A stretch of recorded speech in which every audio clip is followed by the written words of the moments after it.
in everybody to another live edition, another live episode of the Huddle Up podcast presented by Overtime Media. I'm your host, Chad Jensen, and with me, as always, my partner in crime. You know him, you love him as the lead NFL writer for Heavy.com, also a columnist, which is coming very soon to MileHighHuddle.com. He is Zack Kelberman. Zack, it's been a couple of days since last you and I talked, and since we had a chance to engage with our great listening audience. But how you doing, bro? I'm hanging in there, Chad. How about you? I'm doing well. I'm still trying to get a beat on what in the heck is going on with Juwan James. At least You and me it both. sounds as if, Zack, the Denver Broncos plan on playing him this week, come hell or high water. Vic Fangio wouldn't quite guarantee that he was going to play 100% of snaps, but that he is going to play. And if he plays, that means he'll start. The question is, you can't really worry about are you going to rotate him in? The question is, can you get him to play beyond 20 snaps before he goes down again? Right. It's nothing you can count on either. And I would hope that he starts for $51 million, Chad. I hope he can pull his weight literally and figuratively. It's exciting to see that the Broncos might have their full offensive line, and it would help lock on paper. But we just can't count any sort of production from Juwan James. He's like the offensive line version of Jake Butt. Anything you get out of him is a bonus. There were some, let's just call them tinfoil hat theories that were going on, some conspiracy theories. I think it actually stemmed, if I'm remembering this correctly, from an observation made by Orlando Franklin, former, of course, second-round pick of the Denver Broncos, played with the team through the 2014 season before moving on to play with the Chargers, and now he's retired and does radio. He has a show in the middle of the morning with Sandy Clough on 104.3 The Fan. I believe this came from his observation on game day against the Chargers during warmups, of course, Zack. Juwan James went out on the field and, gave it a go to see if he could emotionally and mentally get in the right headspace to play. Jeez. And Orlando, I believe it was, again, observed that all of his warm-up drills and the technique he was playing coming out of the stance and the technique of what you'd see from a left tackle as opposed to a right tackle. For example, a left tackle's kick slide coming out of the stance, you're leading with your left as opposed to on the right, you're leading with your right. And so it kind of created this conspiracy that maybe the Broncos, if he would have been good to go, Zack, he was going to be playing left tackle, which meant curtains for Garett Bolles potentially. But Vic Fangio quashed that quickly on Wednesday and basically said that if he's going to be playing, it's going to be at right tackle. It's another way for the Broncos to protect Garett Bolles for whatever reason and not subject him to a possible benching. But like I said, any way they can get him on the field, Chad, any way they can get Juwan James, a healthy Juwan James at right tackle, whatever position you're going to put him at, it's going to help the Broncos offense on paper. We just have to hope that he stays healthy because, as you've mentioned, and as we've seen in Miami, he is a very injury-prone guy, and he's not going to put his body on the line. This is not a consummate professional in that way. He's going to take his money and sit out and milk his injury just like he did with the Dolphins. And unless he's fully healthy and he's motivated, and what motivation does he have right now, Juwan James? He's missed most of the season. He got his big contract. I just don't know if he's going to get up for this game, but we can only hope that he's healthy because on paper, that would help Drew Lock's, his performance. We have a lot to get to in tonight's show. We're going to see what's on your guys' mind and get to your questions. Let me just welcome in a few of you who've been hanging out in the room. Miss Christy, consistent listener, big-time supporter, one of our Super Chat superstars as well. What's up? Wanna Beast, what's going on? We're going to get to your question. Give me just a few. Stu, what's up, my brother? Noble Young, all of you that are joining us live here on kind of a sleepy Wednesday evening in Broncos country, right smack dab in the middle of the week. It is hump day. We got a lot we're going to get to, but first, just a couple of quick matters of business. You guys make sure you're following the show on Twitter at Huddle Up Pod. Right there. That's the best way to keep your finger on the pulse of what's happening with the show in real time. And then don't forget to head on over to Apple Podcasts, leave a creative review and a 5-star rating on the show if you like what Zack and I are doing. And of course, we always appreciate any feedback and let us know what kind of job you think we're doing for you here on the show. But that does two things. It's a great way to support the show organically, and it's also a way for you to get your name in the hat, as it were, for our drawing, our giveaway, which we are going to announce tomorrow during the Mile High Mailbag, who the winners for November were. You get your review in the month of December when we randomly draw a couple names out of the hat. You could be selected. We'll send you a hat. We'll send you a shirt. We'll send you something. as the winner of that giveaway on Apple Podcasts. So take care of that business. All right, Zach, really quickly before we get to what's on the minds of some of our awesome listeners, got to say thank you really quickly to Ricky jumping in with a $50 donation on Super Chat. That means a lot. That's a big deal. Ricky, we really appreciate you. You have no idea how far that goes and what that means to us. So thank you so much. But let's get to what's on the minds of our great listeners today. And the comment stream's already heating up. So let me jump into this. Buona Beast, question of the day. Who was your least favorite Broncos player signed in free agency of all time? I don't know. That's kind of taking it back a ways, Buona Beast. I'll kind of, just for the sake of conversation, Zach, let me specify this one. Who has been the worst free agent signing of the John Elway front office era in your mind? I wouldn't call it a signing. I would call it an acquisition. I will go with Flacco for that reason. I'm sorry. It's not a bias. I just think, like, after the Case Keenum disaster, why would you go for another Band-Aid quarterback who just got ran off in Baltimore for a guy who couldn't throw? So among those, you could talk about Bryce Callahan. You could talk about Menelik Watson after failing with Donald Stevenson. He's made a lot of questionable moves, but I think quarterback, it starts and ends there. And to go after a guy, an immobile 34-year-old guy like Joe Flacco, and then paint him as a guy entering his prime, that was the move, I think, in the Elway era to me, since I've been covering this team. That just blew my mind in a bad way. It was definitely questionable. And you're looking at it now. I don't know if you saw, those of you who follow me on Twitter, I quote tweeted this, but there is a clip. I can't 100% be sure it's Flacco. I think it's Flacco, of a GIF, however you pronounce it, GIF, of Drew Lock celebrating following the win against the Chargers. He's still on the field, and you can see him just stoked running around. And as he's running one way, a dude in street clothes, Bronco street clothes, beanie on, bearded, tall, walks by him, and Lock, you can tell, is like trying to get his attention just in passing. And, goes kind of like hands up, and the dude totally doesn't even look at him. He doesn't acknowledge him, just keeps walking, and Locke kind of pats him on the butt, just like completely unfazed. I'm pretty sure that was Joe Flacco in that GIF. You can go check my Twitter timeline. Yeah. Joe Flacco, he's on the hook. The Broncos are on the hook if they hold on to him next year, Zach, for over $20 million on the salary cap, which is just another reason why Broncos fans, you just got to be praying and hoping that in these last 4 games, Drew Lock continues to show progress and encourage this front office and coaching staff that he can be the guy that they can go into 2020 and say, look, this is the dude we're going to build around. And even if it's not, look, this is our guy for the next 4 or 5 years, this is our guy for 2020.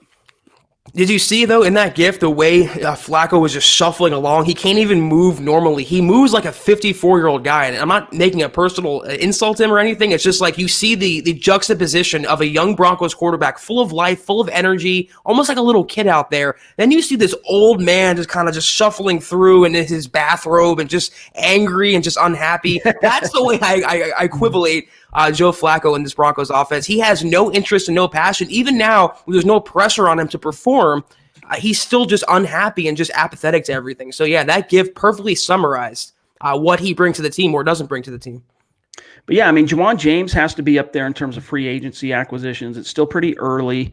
We'll see how the story ends up playing out for Juwan James. It's just his first year, but he simply hasn't done anything to refute the reputation or repudiate the reputation he developed there in Miami as an injury milker. And the more I think about it, the more mystifying that becomes, that the Broncos went in on him hook, line, and sinker, because Chris Cooper was there, dude. Chris Cooper, who is now the assistant O-line coach under Mike Munchak in Denver, was in Miami as an assistant for the preceding, if I'm not mistaken, 2 years before he just barely joined the Broncos.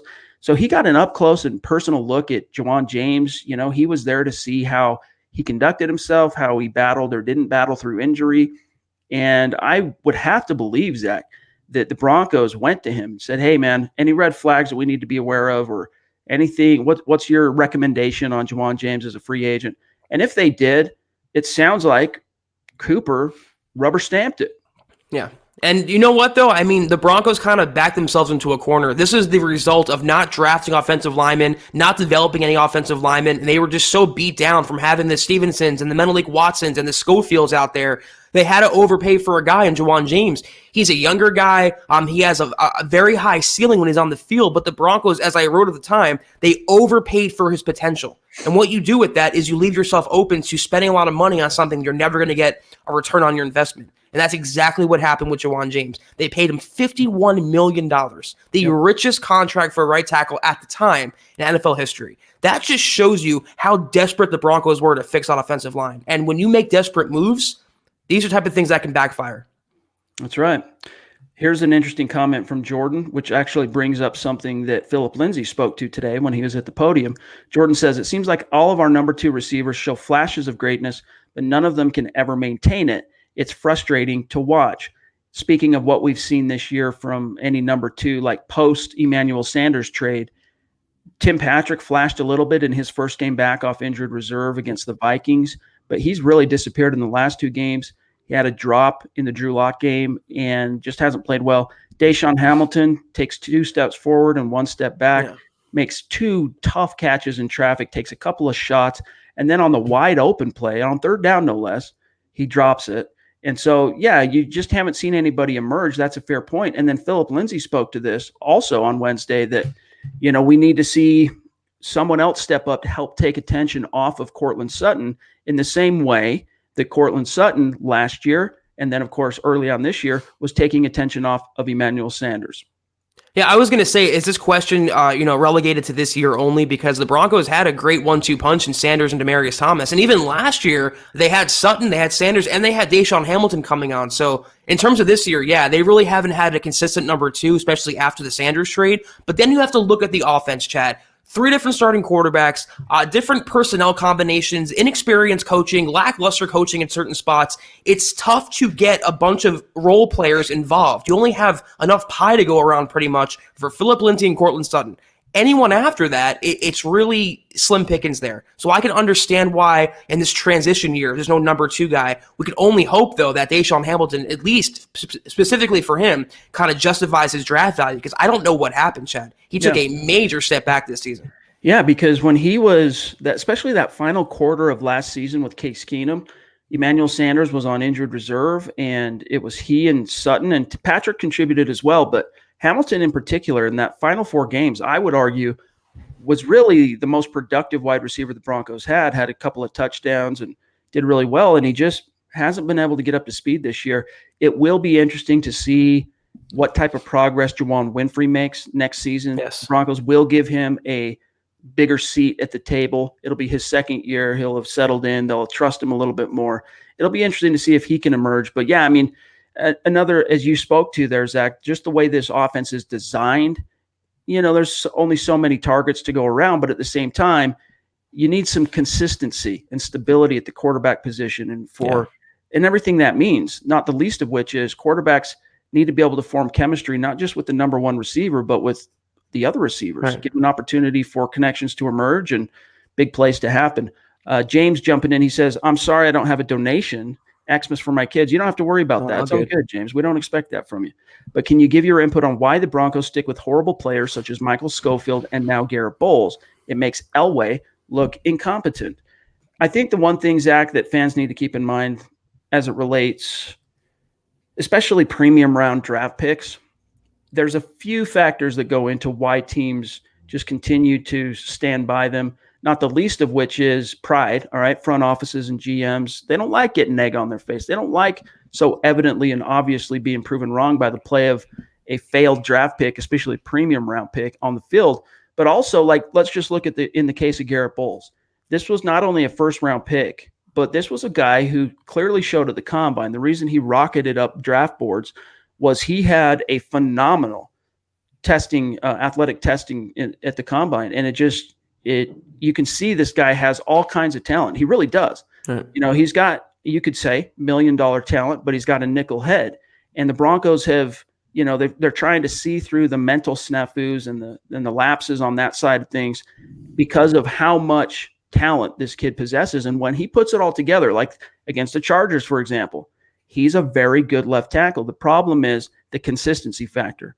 And, that's why, at this stage, he's put together a couple of solid games now in a row. I mean, I guess against the The Bills, he had some problems, but let's just use the Chargers game. He's got one game under his belt. His pattern up to this point, Zach, has been one, maybe 2 games where he plays well, and then a big blow-up game where it's a couple of holding penalties and allowing a sack or two. And so we just need stability. But that's why teams stick with these guys. They have something invested. I mean, those draft picks, especially premium round picks, and when I say premium rounds, James, I'm talking about rounds 1 through 3. Michael Schofield was a 3rd-round pick. Garett Bolles, Zach, a 1st-round pick. Yeah, and a lot of NFL GMs want to justify their draft selections and get them on the field and really give them every opportunity before they have to pull the plug. But that's especially so for someone like John Elway, who everyone knows has a big ego. Everyone knows that ego kind of governs how he runs the team. But in the case of Bolles, week in and week out, he has hurt the Broncos offense. Week in and week out, he's been the reason sometimes they either don't score points or don't win ball games. He is a detriment just by being on the field. But that's also an Elway problem because he was forced to pick him. He didn't draft anyone else after him or put anyone else behind him. All his decisions among the offensive line in the last 3 years, Elway, have pretty much gone awry. I can't name one good OL move he's made. Even when it comes to not paying Matt Paradis, I would have preferred the Broncos splurge for him. I can't think of one move, Chad. Can you? I mean, other than the so far anyway, the Dalton Reisner. Yeah, that's about it. That's the only thing he really has to hang his hat on. Connor McGovern has not been a bust. He's not been a failure. Ron Leary, for the most part, when he's been on the field, has been a plus contributor. But that's been highly. I mean, the previous 2 seasons, his first 2 seasons in Denver, he got basically half of 1 year and not even quite half of the next. This year, he's been able to stay on the field, Zach, but especially that first half of the season, man, he was getting as many penalties as Garett Bolles. Right. So, and part of that was he was out of the groove of playing. But yeah, I mean, your point though remains salient in that Elway's misses on the O-line have been pretty striking, but it's also fair and worthwhile to mention that offensive line is a key issue plaguing 32 out of 32 teams in the NFL right now. I mean, it's just the way that colleges coach nowadays. The focus is not on technique on offensive lines. O-line players, prospects, by the time they get to the NFL, with very few exceptions, they're extremely raw. Players or teams in the pre-draft process, during the scouting process, they really have to project. And when it comes to scouting offensive line players and just really try and guess on what this player can become and think, if we get him with our coaches, what can he be, as opposed to anything close to a finished product like it used to be. So it's not an issue that's going to be going away anytime soon, I don't think, Zach, as far as the offensive line issues that plague the league. And John Elway, apart from his own misses in free agency and the draft, he has not been, it's been a factor for him as well. Dylan and also Travis bring this up. Do you guys think Joe Flacco retires this offseason? Zach, I think it's a distinct possibility, but I'll believe it when I see it. Right. As long as the Broncos are paying him, as long as he's on the hook somewhere monetarily, I think he'll hang around in the NFL. But I don't really believe Flacco is a guy that's ruled by money. I don't think he's in it for another contract. I think he's accomplished enough. And this trade from the Ravens to the Broncos, he really had no say in it. He was just dealt. He was a pawn piece, and he tried to give it a go. He tried to put on a brave face, tried being the operative word here, and it just didn't work out. So I can definitely see if the Broncos cut him or whatever, I could see him considering retirement. He's going to be 35. He won a title. I mean, you had your accolades, you had your time. Made a lot of money. Right. He's made $20 million in his playing career. That's enough. Go enjoy your rest of your life now. Get out of the NFL. So I can definitely see it happening this offseason. And your young family. I mean, right. 5 kids. These kids are all very young, and you want to be around. And I mean, you got a neck injury. Like, you want to be around for your kids. You made a ton of money. I think at this stage, Flacco has to look at the writing and recognize the writing on the wall, in that the NFL will probably continue to be an option for him. I'm sure he can find something out there. But henceforth, moving forward in the NFL, if anyone signs him, it's to be the stopgap. It's to be the backup. At best. No one is signing Joe Flacco or trading for him. No one's trading for him, A. B, no one's signing him in the same way the Broncos did this year, with the unquestioned opportunity of being the guy going into a season. That ship has sailed. I mean, you can't go 2-6 as the 12th year pro, former Super Bowl champion guy, and expect that the NFL is going to keep cranking out opportunities for you. Especially, I mean, all you got to do is watch the tape. Yes, he was playing behind a couple of really raw tackles who were not doing him any favors, and his coordinator was a first-time coordinator. That factors in, but just watch the tape, man. Joe Flacco was just cringeworthy, slow, scared with the ball, didn't challenge defenses vertically, didn't push, there was competence, and there was in terms of like, he knew the playbook, he knew how to command the huddle and all that goes with the, getting by the base most common denominators that you need from a competent quarterback. But in terms of the it factor and having what it takes to really contend in today's NFL, he doesn't have it, which is why, Zach, if I'm Joe Flacco, barring some, out of this world offer from one of the other teams, I'm considering hanging it up because I've made a ton of money and I'm not going to live forever. And my neck now and all the issues, I would consider it. Only the Broncos are stupid enough to trade for a 34-year-old Flacco. I mean, like you said, it's not happening this offseason. If he gets another job in the NFL, it'll be like a backup mentor role to a younger quarterback. And even then, he has to wait. Do I really want to do that? Do I really want to go through the grind of practices and training camp, the offseason, whatever, just to hang around for another year? So if he's honest with himself and if he looks at the tape and kind of gives a fair assessment of how he played, I would walk away if I was him. Our super chat superstar, Stu McPeak, jumping Clutch in with a $25 donation. Man, you are awesome, brother. We appreciate that so much. No question from Stu there, but I'll keep an eye out for any questions in the stream from you. Here's a good one, Zach, from Nevets 4433. He says, "What would your preference be?" This is a good question for Broncos fans to ponder. Winning out, what would your preference be? Winning out to build culture at the expense of draft position, or accepting some losses and risking lock in the team's confidence, but good question, gaining higher position, maximizing draft position? What's your answer there? Oh, that's tough. God, I would want the Broncos to preserve Lock's confidence more than anything else. I think that he's the secret and the key to the future is Drew Lock. So if they can win some ball games and he gets better as the Broncos go along, I'm okay with them finishing in the 12 to 15 draft pick range. I would prefer a top 10 pick, but I think Drew Lock is by far and away the biggest key to this organization, and they're not going to take a quarterback more than likely. They might not even get an offensive lineman depending on where they sit in the top 10. So if I have to lean a certain way, I don't think losing would help Drew Lock's confidence. I don't think it would help anyone's confidence or inspiration for next season. So if you put a gun in my head, as much as I don't like the idea of winning meaningless games, I got to preserve Lock's confidence. I got to build him up as much as possible. I know our draft guys at Mile High Huddle, Nick and Eric and Carl and Lance, all those guys right now are probably cringing because they're saying, no, get the best draft position possible. But I agree with you. I think at this stage, what's more important is not just the confidence of the young quarterback, but the confidence of the team coming together, coalescing around the young quarterback, forging an identity around that, and seeing some success, some results, some fruits from their labor. That's a great point you bring up, Nevets, and I think that it's something that, a couple weeks ago before they inserted Drew Lock when it was still Brandon Allen, I probably would have been more inclined at that point to say, if the Broncos keep playing Brandon Allen the rest of the year, yeah, please tank. Yeah, I'm with you on that. Get as high as you possibly can.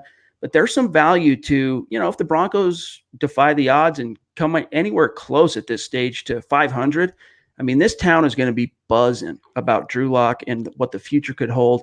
And that could bring some real benefits and some real power that this team could harness and really try and, push it forward into the future. So very interesting question, and one that I think fans should definitely ponder as we get deeper into the end of this season, this final quarter down the stretch. Now, here's one from Jester 777s. He says, how do you guys feel about using Deonte Spencer more as a wide receiver? Zach, he is, they've flirted with the idea. He actually started, was it the Vikings game? He started as the second wide receiver. It was his first career start. They flirted with the Broncos, putting him in on offense. They've used him more as a gadget guy, jet sweeps, pre-snap motion, get the defense eyes moving a little bit. But as a receiver, we haven't really seen him be used yet. All I can really judge, Zach, is that he can field a punt. And if he can field a punt in the face of the kind of pressure that's bearing down on you as a punt returner, I can only assume that he can catch a pass in traffic and that he can do that. And then after he makes the catch, we've seen he's got some twitch. I mean, he's done well. The Broncos finally found a punt returner who brings something to the table. So, yeah, I mean, it'd be interesting to see him garner more of an opportunity within the offense. But it's one of those things, Zach, where, yes, they need a number two to emerge. I don't think he's necessarily the guy who fits the bill as the most likely to necessarily fill that need. I'm with you there, and kind of tack on the point I made earlier about the wide receivers. They might not have a number 2, but they really don't have a speedster, Chad. They really haven't had one all season. A guy that could just take the top off a defense. That was supposed to be, I guess, Emmanuel Sanders and Brendan Langley early on, but they don't really have a true speed threat. I didn't care about that before with Brandon Allen because his arm strength isn't great, but with a guy like Drew Lock, who is going to get more comfortable, more confident in the pocket, he has a big arm. I don't see it as a bad thing to give Spencer some reps, have him run some 9 routes down the field, use his speed, see what you got there. They don't have the number 2 of the future on the roster, but you never know what you can harness, especially since Tim Patrick, Deshaun Hamilton, Juwan Winfree, these guys aren't stepping up and taking hold of that number 2 spot. So I would give him a few shots. I wouldn't make him a starter, but run him down the field a few times, see if he can catch a pass deep from Drew Lock. Jordan brings up a good point, piggybacking off what we were talking about earlier with Flacco. He says, we thought no one would trade for Keenum. All it takes is for a dysfunctional organization to do something stupid as it relates to possibly being able to trade Joe Flacco. You can't rule it out. And there's some other comments here in the stream about who walks away from $20 million. Nobody does. Flacco's not going to retire unless the Broncos, if they cut him, which they will, that's going to happen. Once he gets cut, that's where the decision point comes. Like, okay, do I hang it up or do I think he'll explore Zach options in terms of seeing what kind of interest for him is out there amongst the other 30 teams in the league. But I'm just not, even though Jordan brings up a point, no one thought that Keenum would be able to be traded. I just don't think he's going to find many takers willing to pay him what he's accustomed to making. I was going to say, to counter this point, there's only one Washington Redskins organization. There's only one true level of dysfunction. Only one owner stupid enough to take on a veteran quarterback like Keenum in a trade. So, yeah, they're not going to go. And even they drafted a young quarterback. Even they see the way the league is trending in that direction. Even they know you can't put a Band-Aid at the position. You have to go with a youth movement, and you have to get a young guy in there. So it's not going to happen. If he plays for a new team, it's because the Broncos cut him and he re-signed somewhere at a much, much, much cheaper rate. Andy says, do you guys think the Broncos will finally improve a quarterback and expand Locke's playbook, or once again hold back like other times in the team's history? Well, as it relates to expanding the playbook, Fangio kind of spoke to that today and said that Locke's debut gave him the encouragement to give him more opportunities in terms of trying additional things that are in the playbook that maybe they weren't really making available to him in his debut. But I think really what Andy's speaking to here is, are they going to try and structure the offense more around what Locke's strong suits are and his traits, or are they going to try and fit a round peg in a square hole, etc.? I think it's going to be more of trying to fit him into the system. However, Scangarelo has shown, or at least he's been a part of coaching staffs in the past who have done a good job of blending both things, the traits of a quarterback with the offense that the Broncos are trying to employ here, which is kind of the newfangled West Coast offense, Shanahan version of the West Coast offense. I just hate when teams force players to adapt to the playbook and not the other way around. I wanted to force the playbook to adapt to the player. So the Broncos were running a Flacco offense. They were running a Brandon Allen offense. That wasn't a Drew Lock offense. There's certain plays that only he can make. There's only certain throws that only he can make. And I feel like Scangarelo, not to make excuses, was a little hamstrung in that department. But now he had his first start, Drew Lock. He had some of the rust shaken off now. And like we talked about before the pod last week, before the game, once you have one game, just one game on film, you see what he can do in 4 quarters of play, then you feel more comfortable, then you feel more confident, then you open up the playbook more downfield passes, more bootlegs, some RPOs, things to take advantage of Locke's abilities. But that comes down to Scangarelo. Is he going to go conservative? He goes into a shell. Is it a Scangarelo problem or a quarterback problem? Before we thought it was Flacco. Now it might be the play calling. Yeah. I mean, I have increasingly become more critical and skeptical of Rich Scangarelo as time's gone on. Same. When he's on script in the first quarter, especially, and he's running that 15 to 20 plays that are pre-scripted before the game, those plays work. And so we know that Scangarelo's offense can work in this league. Okay. Yeah. Look at even in Drew Lock's debut, few people expected the Broncos so quickly to put up 14 points in the first quarter like they did, and big plays too, man. There were some big plays early on. Scangarelo's offense can work. The question is, once it goes off script, the opponent adjusts in game. Right. He has really struggled, especially coming out of halftime, to counter adjust to that. And Fangio chalked it up to, well, hey, man, you guys are complaining about us being conservative in the second half offensively.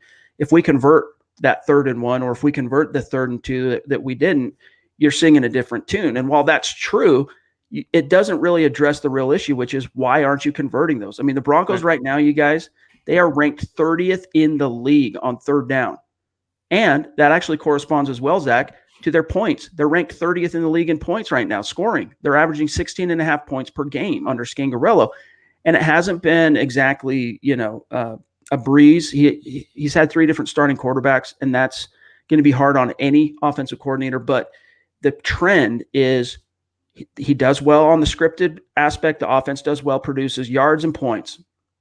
Second half, when he has to go off script, coming out of halftime, there's only a couple of exceptions throughout the entire season. The trend is the Broncos offense, and even Philip Lindsay spoke to it today, goes off a cliff about the 3rd quarter. So that's where, as an offensive coordinator, Zach, I would really want to see Scangarelo focus in on 3rd down. Like, he really needs to start figuring out how he can be more prolific and productive on the money down, because therein lies the key to sustaining drives.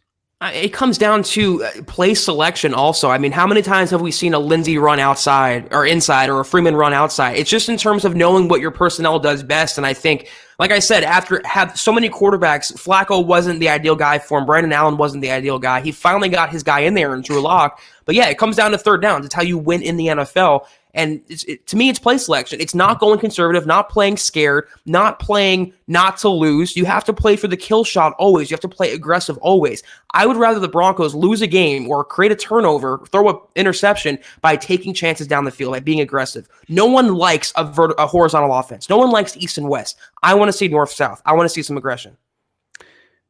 John, by the way, we just saw your question. We're going to grab you just one second. I want to address this real quick, what Buana Beast brought up. He says, what are your thoughts on Royce Freeman's gameplay, considering Eric Trickle's video and his article on Mile High Huddle? So for those of you who might have missed it, Eric published an article and a video, I think it was yesterday on Tuesday, that was critical of Royce Freeman, basically saying that he is failing the Broncos offense, that the Broncos have a similar problem at running back as they do at wide receiver, in that they have a great number 1 guy, but that it's very top heavy, and that number 1 guy is not being complemented well by the supporting guys on the depth chart. And I think there's some truth to that. And as it regards Royce Freeman, before he got hurt as a rookie, let's say that first 7-8 weeks of his rookie season in 2018, man, he was dynamic. He was a dynamic player. He scored 5 touchdowns in that first 8 games, if I'm not mistaken. He was playing well, and his average, especially after contact, was healthy. This year, I haven't been as impressed with him. I might not be as down or pessimistic on him as Eric is, but I think it's fair to criticize Freeman at this stage, Zach. It is, but again, it comes down to play selection, Chad. When you run the guy outside, when you give him Philip Lindsay type plays, it's just not conducive to success. You have to batter him inside. He has to be the early down bowling ball, like a CJ Anderson type. That's what I thought he would be, is Royce Freeman. As CJ Anderson is wear down the defense for Philip Lindsay, the body shots, and then go for the knockout blow with Lindsay in the 4th quarter. It's the perfect 1-2 punch. I just don't think Scangarelo has used his personnel to his benefit. I don't think he's using both running backs the way he should. Neither has really thrived this year. Lindsay took a step back. Freeman took a step back. And that, to me, is a product of the coaching and the play calling.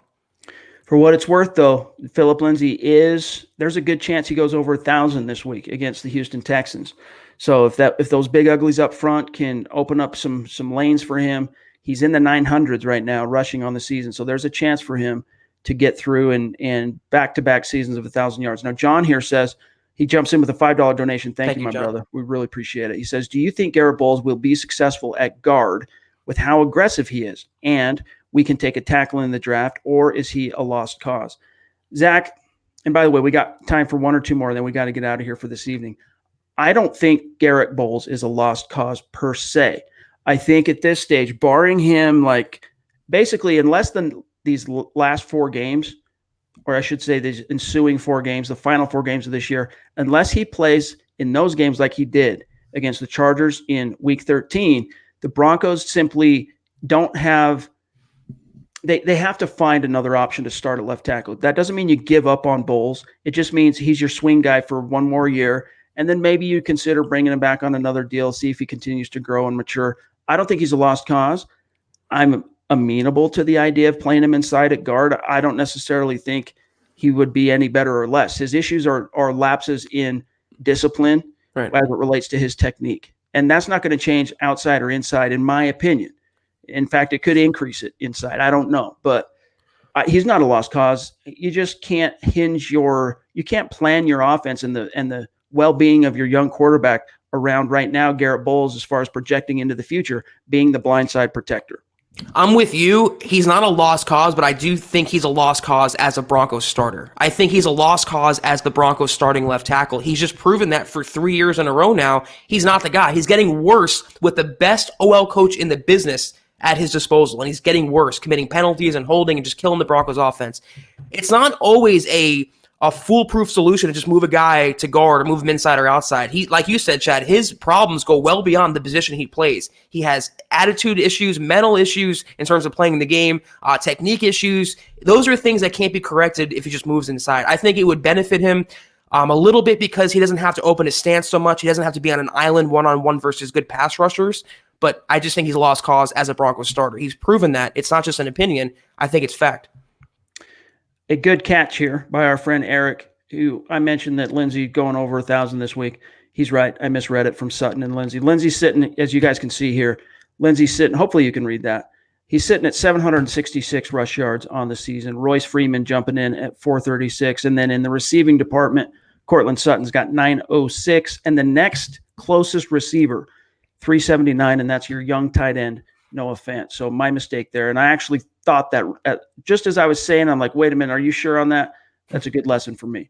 But good catch. And while I'm on this, sharing the screen, Zach, let me go ahead and this will be the last thing that we'll get out of here for tonight. Let me kind of showcase here to our listeners the task. It might not be lost on anybody, but really what the Broncos are facing here, especially going against this Texans offense. You can see if it's in the green, that represents a statistic that is in the top 10 in the NFL. If it's in the red, it's in the bottom 10. And if it's in the black, it's basically middle tier. The Texans are the 9th ranked total offense. They are the 5th ranked by yards per play. As a scoring offense, they are ranked 10th, averaging 24.4 compared to Denver's 16.5. Across the board, with only a few exceptions, I mean, look down at third down percentage, 45%, almost 46%. They're 4th in the NFL. Red zone percentage, they're converting 65%. So Vic Fangio is, aside from maybe the Kansas City Chiefs, Zach, this might be Vic Fangio's next stiffest test in terms of coming up with a way to slow these guys down.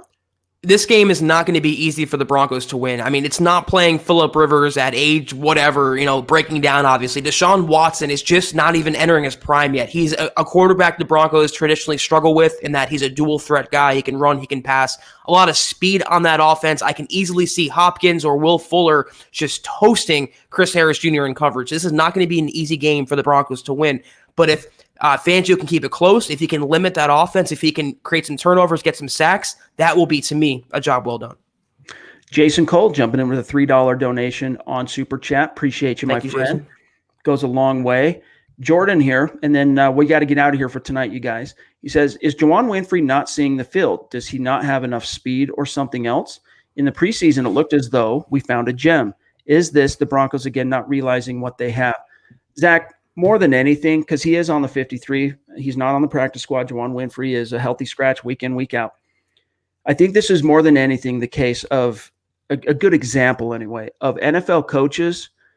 They are allergic to playing rookies unless they have no effing choice. Okay, they do not like playing rookies because each game, NFL coaches, position coaches, all the way up to coordinators and head coaches, man, every single game can determine whether or not you have to move your entire family to another NFL city that next year. And so for players, teams are a lot more patient. They have them on a rookie contract. In most cases, especially if they're a draft pick or a free agent acquisition, the team's going to show patience commensurate to whatever the term of that contract is.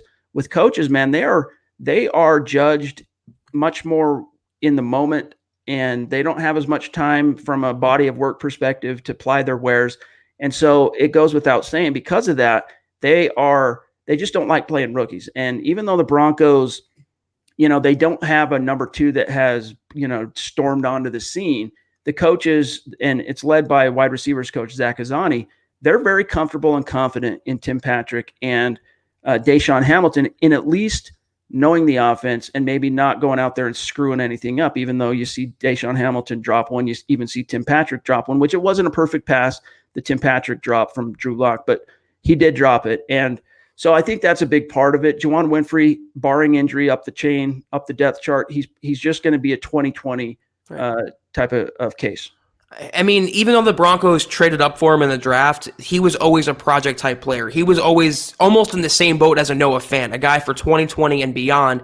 Maybe he's not showing well in practice. Maybe he's struggling with the mental aspect of the game. Maybe he's just not catching on as quickly. But the Broncos felt like, and to their credit, they had Courtland Sutton, they had Emmanuel Sanders, they had a Tim Patrick, they had Deshaun Hamilton. Why do we need to rush this guy for and potentially ruin his development or ruin his confidence, whatever? Like you said, it's teams are usually have an aversion to playing rookie players that don't need to play right away. So the fact that he's raw coming out of college, someone mentioned in the comments that he couldn't even get on the field at Colorado. I mean, that was always a thing with him. He was always a raw player. He wasn't a day one contributor. It's going to take some time, but I feel like between the Broncos not having a number two and just giving him an opportunity next year, he'll show more of his ability, I think, hopefully with more confidence in his game.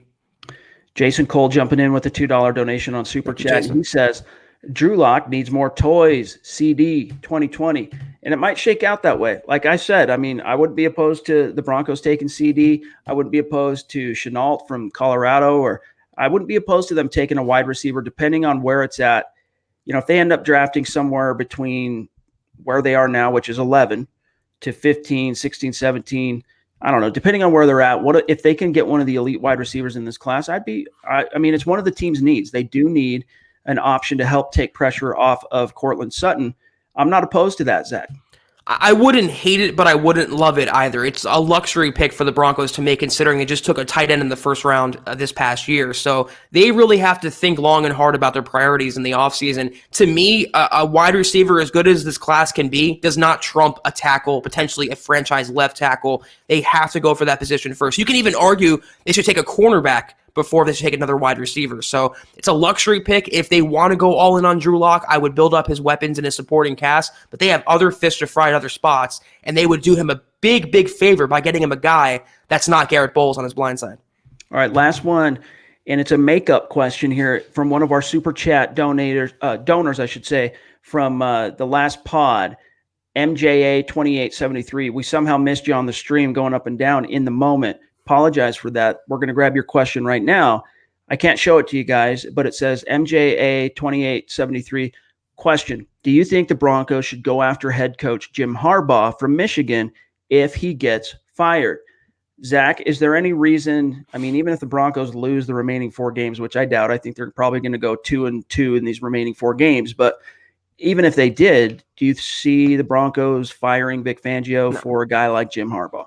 No, if Vance Joseph got 2 years, why would not Vic Fangio get the same amount of leeway, if not more than that? He's shown more, I think, in his coaching tenure than Vance ever showed. So there's no possible way, unless there's some major scandal going on in the Broncos front office, there's no possible way Fangio gets his walking papers. And even if he did, I don't want Jim Harbaugh. This is a guy who belongs in college. Might not be Michigan, but he belongs somewhere where he can use that rah-rah spirit. He can be a good recruiter. That doesn't fly in the NFL. That's not what they need. They needed a guy like Vic Fangio to come in, set a new culture, a new precedent, kind of be a hard ass on them a little bit. They don't need a guy who's going to sue them and be a Club Med environment like Jim Harbaugh would bring. But no way is he getting fired, nor should he after only 1 year.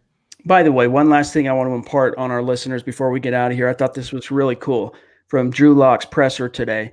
He was asked, which text messages or social media messages that he received stood out the most to him after his first career win on Sunday.